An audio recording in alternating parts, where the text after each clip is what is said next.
Game 6. You know my theory. There are more dramatic all-time Game 6s than Game 7s. Whether tonight is the day LA's waited 32 years for, or could it be Tampa's greatest win? Just had some Tabasco on my finger and it went in my eye. That wasn't good. Oh. Dallas, you're doing too much right now. Why Dallas every day? When the Tabasco hits your eye like a big pizza pie, that's the Cowboys. That's Red Sox. Your account. Roll the number. Blake Snell and Tony Gonsolin. That is your matchup here in Game 6 of the World Series. It was Game 2 when LA went with a bullpen game, which did not work for them then. And it puts them in a dramatic all-time position now in Game 6. Should the Dodgers trust Gonsolin? Should they trust their bullpen? Should they trust Dave Roberts managing their bullpen? Or should the Rays feel good about themselves? That's a lot of questions. Around the horn to you, Clinton Yates.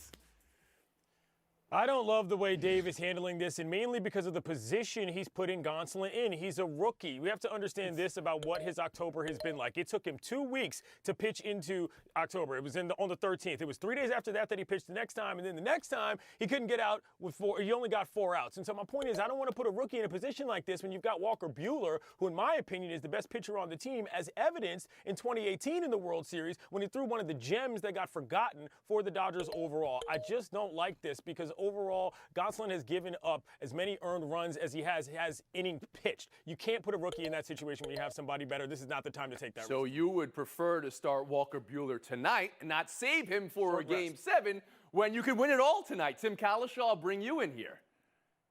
Well, I hate to see anything come in between Clinton and Dave. I know when Kevin and I talked about the Rays lineup, I thought we had things ready to go for this game. No, I think, first of all, Dave Roberts is doing the right thing. You put Walker Buehler in his best situation. You may not need him tomorrow night. You may get it done tonight, but I would lean the other way because if you've got a bullpen game, something like that on one side, and a fairly recent Cy Young Award winner who gave 4 really good shutout innings the other night before he fell apart in the 5th. They need 1 more inning from Blake Snell. They need 5 good innings before they get into that bullpen. And if they get that tonight, I think things are set for a Game 7. Frank Isola on the Dodgers starting the rookie in Game 6, or maybe considering bullpen game? Where do you come down on that? You know, Clinton is thinking the way Jack McKeon thought when he coached the manager of the Marlins. Remember, he started Josh Beckett on short rest against the Yankees, and he won that Game 6. Here's my thing with Gonsolin. The last time out, he only threw 29 pitches, so I would think he'd be rested. During the regular season, he was actually pretty good. My issue will be with Blake Snell. He's got to do better than that third time around. Now, God forbid you pitch the third time around in the order. That's when he seems to fall apart. Can he give them 6 solid innings and maybe give the team a chance to play a Game 7 tomorrow? And Jackie, you're Dave Roberts right now. Are you thinking Gonsolin, the rookie, to start today? You're thinking maybe I should go with Buehler. Maybe it should be my ace right now. I'm thinking, wow, I wish I could call Clinton Yates to see what he thinks. I feel a little better. I'm gonna talk to him. Oh, Clinton is just wearing it right now. I understand the logic of both of my colleagues here, but here's the thing about Gonsolin. If it doesn't go well, you pull him, and you pull him quickly. And you get to your bullpen, and you go from there. Yep. Here's the thing that the Dodgers have over the Rays and have had over them, Tony, during this entire series. They have guys that are hitting the cover off the ball. Guys like Seager, Mookie Betts, who are getting hits after hits. The Rays have one great guy who's hitting, and the rest of them are hitting, as a team, they're batting 192 with runners in scoring position. That is not a recipe for success. So if you see even the hint of trouble, if I'm Dave Roberts, I'm pulling Gonsolin, I'm going to my bullpen, and I'm going to unleash my hitters. Clinton Yates, can you pick up the pieces of your argument here? Yeah, and I think part of the reason why the strategy I'm referring to for David Roberts is because he has other guys in the bullpen who he can go with. I don't like the idea, which is what he said yesterday, of we don't have a plan. I'm going to eyeball it, and I'm going to pull him quickly. That is not the kind of pressure I want to put on my team in the World Series when it's on the line. I just don't think so when you have Urias right there.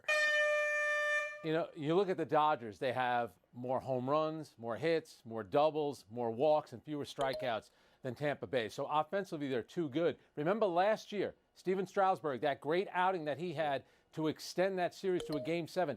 That's the kind of performance. I know that Blake Snell's not pitching into the ninth. That's not going to happen. 6 solid innings. That's all they need. Let's talk about the back end of this game. If you're Dave Roberts, are you going to Kenley Jansen to close this out? Or what are you doing in the back end of this game, especially if you're using 4, 5, 6 pitches earlier on in this game, Clinton? I don't mind Kenley in this space, but only because this is the time that you actually do have one to win. TC? They have a lot of options there. I'm keeping Dustin May in the game longer if he's throwing 101 miles an hour and getting people Jackie? out. I'm trying to understand why the logic is I'm going to keep him in the game because I have one to waste. How is that good logic? Starters versus closers. It's a different discussion with starters versus bullpen players. That's just my opinion about baseball. Okay, so let's make a pick here. Let's get some picks in here. Jackie Mack, who you got tonight? It just feels to me like it's the Dodgers' time right now. I'm going to take Frank Isola? Dodgers will eventually win. Tampa Bay will win tonight. Tim Kalishaw? As the only panelist who was there 32 years ago when they won, I know how hard it's going to be. It's going to take the Dodgers another day. Clinton Yates? The Rays have scored more runs against openers than any other team in the playoffs. I'll take them. So that's 3 taking Tampa and 1 saying it's a closeout for LA. All right, we'll move on. Rams 24, Bears 10 last night. Oof. And the very real possibility, everybody in the NFC West makes the playoffs this year. Whether the Rams are closer to that team that made the Super Bowl 2 years ago, whether they're good, or whether they just beat a disappointing Bears team. Tim Kalishaw, can you start there? They beat a Bears team. I don't know. They're not disappointing. They weren't as good as their record, and their offense is a bit of a mess. So this gave the Rams defense a chance to look good. I was more impressed with the Rams offense and Sean McVay eventually sticking with the run and grinding it out and showing what they could do. This team is not that different from the team that went to the Super Bowl in the 2018 season. And I think the Rams, even though they've had some bad games, and I don't know what happened against the 49ers, I think they're a playoff team for sure, and I think they're a factor in the playoffs. We'll dig down on Chicago in a second, but first on LA, Frank Isola, what did you see from them last night? You know, it's weird. They kind of remind me of some of those better New England teams. They got a terrific defense, especially up front. They could dominate a game with Aaron Donald. And remember, too, special teams. I know nobody likes to talk about it, but how about what Johnny Hecker did last night with 5 punts inside the 10-yard line? That's like a Bill Belichick special. So they have the right combination, a good enough offense, and certainly a great defense in special. Hold on a second. You compared them to those better New England teams? You mean the dynasty of the National Football League for the last? Yes. But Jackie's face when you said that was about to blow. teams. Go ahead, Jackie. Please respond to Mr. Isola. Yeah, sure. Jared Goff, Tom Brady, 6 apples, 6 oranges. I said Mine, defense Frank? and special Oh, teams. boy. Frank's going the wrong way. Anyway, to me, this was so much about Chicago, Tony, and the ineptness of the offense. I mean, they can't run the ball. They don't protect Nick Foles particularly well.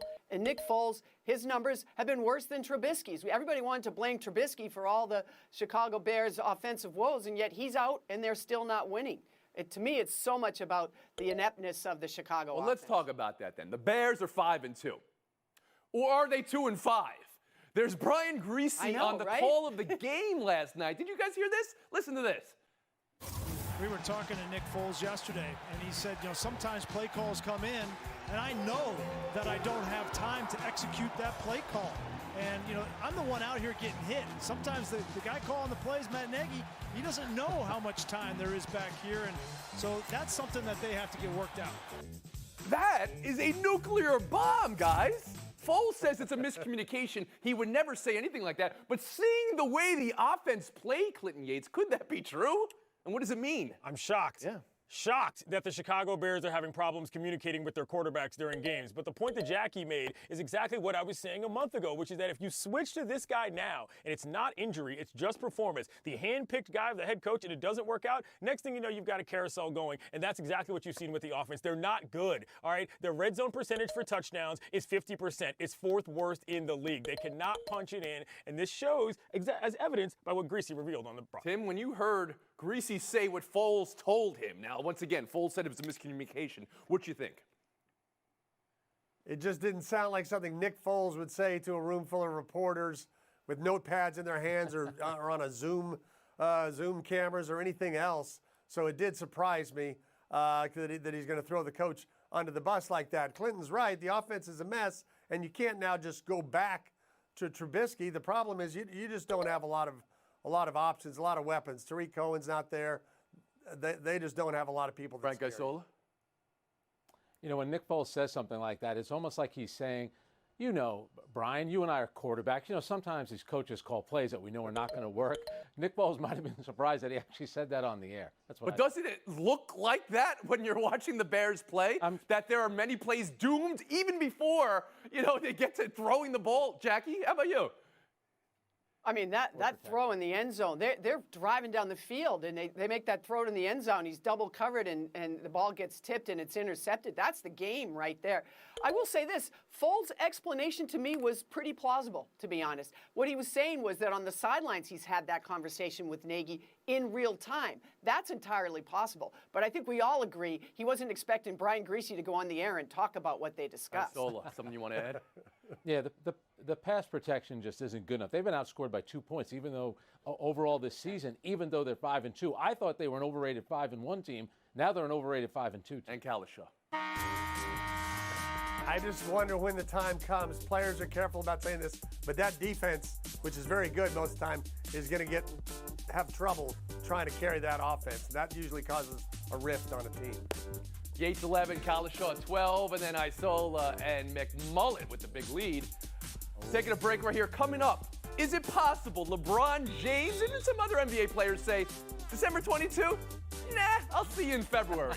Whether that's possible. Next. Hey, Frank, can we say that? Dave. Yes. Somewhere in this play, the late touchdown for Tampa Sunday, maybe it was the block or the zip Brady put on the ball or the way Chris Godwin landed, he broke his finger. He's having surgery on the finger this week. He will miss time. That's something the team didn't know when they first started talking to Antonio Brown, but maybe now gives them some insurance. How the team responded to questions about Brown. Bruce Arians saying Brown has matured and left it at that. And Brady. With the team signing Antonio Brown, he's a guy that you have familiarity with and a friendship with. How is he doing, and how would you describe his mindset? I'm not getting into personal conversations, we've had together, so.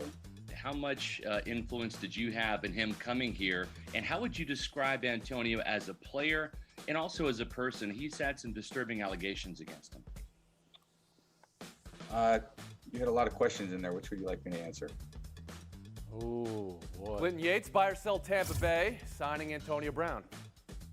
I'll sell this. Antonio Tavares Brown Sr., Timothy, is not a person that I want on my football team because of his off-the-field problems. Never mind the fact that he's going to want to take a bunch of balls from a guy who's a hothead like Mike Evans. I think that this is only because he's friends with Tom Brady that this is even a consideration. I don't think it's smart at all. Kalisha.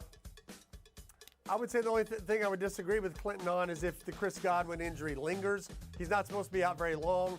If he is, then it's an addition that it's worth the roll of the dice. But I disagree with Arians saying Antonio Brown's matured. He has no idea if that's true or not. Frank Isola. Yeah, I agree with Clinton on a lot of things, but on this one, there is a need, number one. And also, they are the epitome of a win-now team with Tom Brady. And if Tom Brady wants it, guess what? You do it.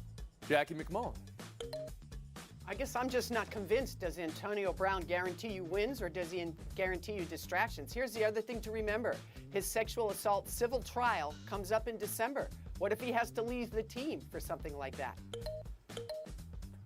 Buy or sell two, the Browns without Odell Beckham Jr. Sunday. They scored 37. Cleveland's 5-2, which is wild card 3, which gets you in the playoffs this year. Tim, what is Cleveland without Beckham? What is Baker Mayfield without Beckham? I still think Cleveland's a playoff team. I can't explain why Baker Mayfield's stats are not nearly as good with Beckham as they are with all the other receivers. So for whatever reason, they've never been on the same page. So it's not going to be that great of a loss for now. Frank Isola. Baker Mayfield completed 21 straight passes after Odell Beckham left the game. But remember this, when Beckham is out there, he's drawing a lot of attention, which leaves other guys open. Coaches want great players out there. They need Odell Beckham. Jackie McMullen. Yeah, I agree with Frank. The early numbers aside, you got to figure at some point they were going to find some connection. He's too talented to just write off and say, oh, he's not going to matter to us at all. Baker Mayfield needs all sorts of help on the offensive end of the ball. He's walking a tightrope every week with people talking about his future on that team, for crying out loud. Clinton Yates? Yeah. He finished the game well, Baker Reagan Mayfield did, but however, he started poorly. That play was the second offensive play of the game, and that's the one that OBJ got injured on. So that's tough. He knows everybody's middle name. This is an incredible display of middle name knowledge from Clinton Yates. Middle names. You know my love for middle names, PTI especially, Clinton Yates. We'll move on. Buy or sell 3. Could LeBron and other NBA players sit out the first month of the season or more if the season starts December 22? Danny Green told the Ringer's NBA show podcast, the Ringer has an NBA show podcast, that he thinks it's possible LeBron and others would do that. Frank, how do you hear Danny Green saying that? You know what? Danny Green and I are from the same town, but when I heard this, LeBron, Ramon James must be thinking, Danny, get my name out. I catch enough grief all the time as it is. I don't need you speaking on when or where I might play. Please, leave me alone. Well said, Frank. Do you believe there's any possible truth to it, though, from Danny Green? Do you think maybe he's heard from LeBron? December 22nd would be ring night for LeBron. The 25th he'll play.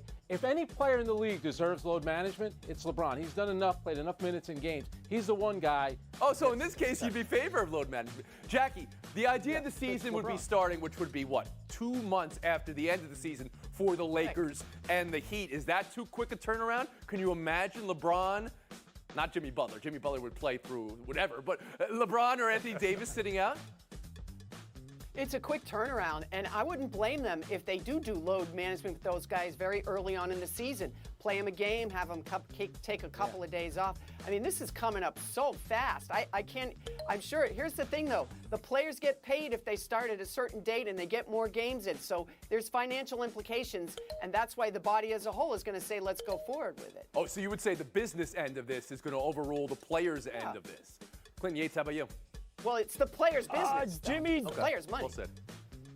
Yes, Jimmy G. Buckets will absolutely play any game, but No the one's only name questioning that that. Daniel Richard Green Jr. needs to be speaking on is his own name. Why are you talking about LeBron? Get out of here, man. Tim Cowler Show. Frankie 2 times Isola said it best when he opened this discussion with what he had to say about LeBron and others talking about it. Here's the deal. Yeah, it's a short off season. It was a very short season. Let's not forget that. It's not like the Lakers and Heat played 100 games. Like All right, they just finished playing a postseason. Again, it's going to be 2 months time. Short one. 2 months time. Tim, you're right. Tim, You're right. They had 3 months off before. you've done what? 4 shows in a row? 5 shows in a row? And now you've asked. That's 5 shows. You've asked for a month off. I mean, come on now. I could use a couple days off. Say hello to Judy Garland and Liza Minnelli for us. Say goodbye to Judy Garland. And Jackie back is done. what a So, story. Tim wanted extra points in the show because as a 7-year-old, he met Judy Garland and Liza Minnelli. What am I doing with that? Pretty amazing. Clinton Yates, Frank Isola. Showdown next.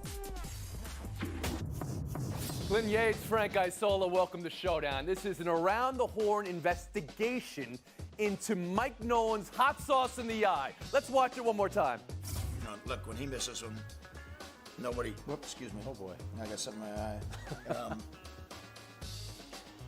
Just had some Tabasco on my finger and it went in my eye. That wasn't good.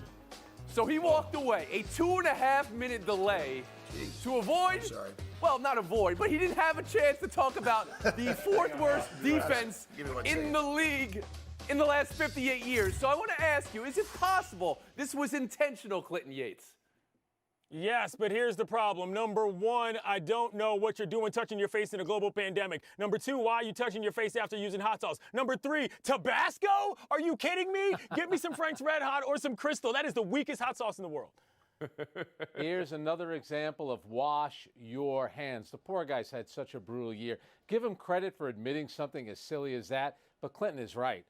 You can't, there's no touching your eyes or your nose. That's not what, you're not allowed to do that. If I was the coordinator of the fourth worst defense in the last 58 years, anything that stopped people from talking about that, even Tabasco, Sriracha, Bolognese in my eye, I'd be all right with that. You're on the case, Clinton Yates. We'll move on. So there's Mike Nolan there. And then there's Ohio State coach Ryan Day explaining why he couldn't kneel down at the end of Saturday's blowout versus Nebraska.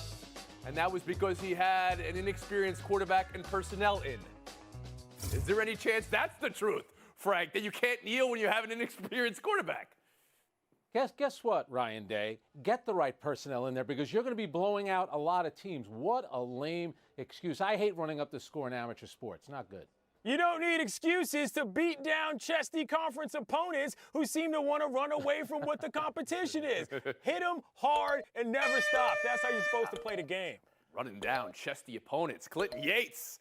Big FaceTime today. 30 seconds.